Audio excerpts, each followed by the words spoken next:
I didn't even know.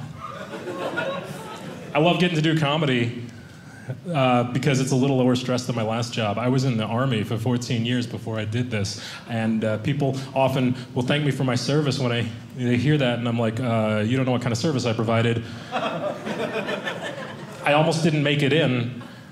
I have 2 physical conditions that keep people out of the military a lot of times. I went to the recruiter, and they did some tests, and they found out that I have flat feet.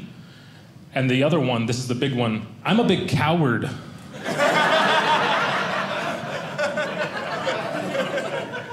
Like, I'm really scared of everything, and I went to Afghanistan in 2008, and when we got back, my whole unit, we're like, I hope they never, ever send us back through the state of New Jersey. That joke is funny in 49 states. It was weird being overseas, though, because my squad mates and I would go on combat patrols through the streets of Kandahar for like 10, 12, 14 hours a day, sometimes for weeks at a time. One of my squad mates said this to me one day. He goes, man, I can't wait to get back to the States so I can get that new Call of Duty game. If you're not familiar, that's a video game where you can literally go on a foot patrol in Afghanistan. I don't know about you guys, I don't want to play a video game of what I do at work when I'm not at work. Nobody wants to play Call of Home Depot Run.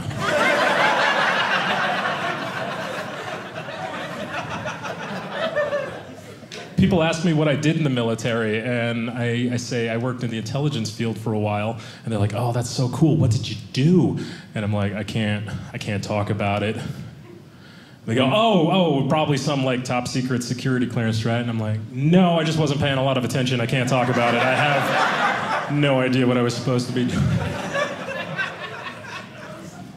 I loved it though, it's great working with those people. I don't understand why we keep sending our young men and women overseas to go try to kill people we don't even know though, right? Because we have so many people in the United States that need killing first.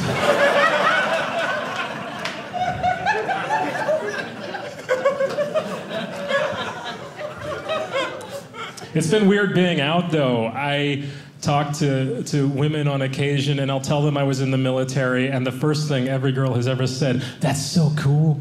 The last guy I dated who was in the military, he said he was a Green Beret sniper or a Navy SEAL, and I always want to be like, really? Every single one of y'all dated the coolest guy in the military? Nobody ever dated a cook or a mechanic? Like, there's way more of them. I promise, I was in for 14 years, right? I only ran into 2 Green Berets ever in 14 years. They are very rare. They are very elite. Now, to be fair, I would have dated either of them. They were so cool. I was stationed at Fort Benning, Georgia. They were teaching us hand-to-hand combatives. One of these sergeants got me in a headlock, and I just went to sleep in his arm. He was not even cutting off my circulation. I just felt so safe in that moment. His bicep felt like a pillow made of bald eagle feathers. And then he called me baby girl as I blacked out, and I was fine with that.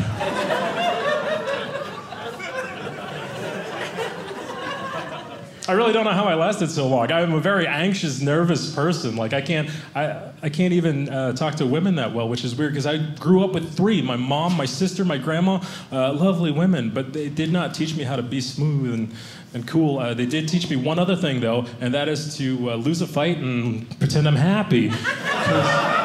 We never got to do what I wanted to do around the house, right? What movie we gonna watch tonight? The Dark Knight or The Notebook? Do you think I ever won that argument? They never let me watch The Notebook, ever, not once.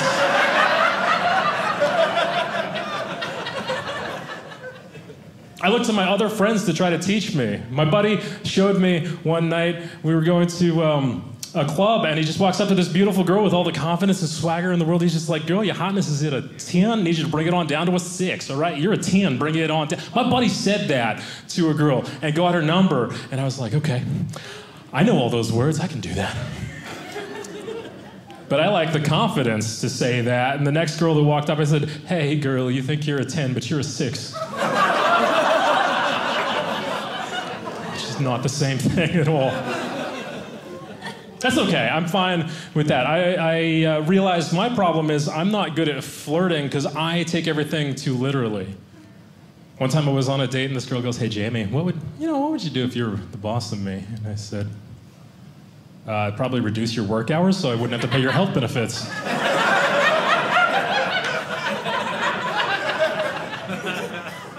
And she goes, "That's not what I'm talking about." And I go, oh, well, in that case, I would report you to HR. That's not an appropriate conversation to have with your boss.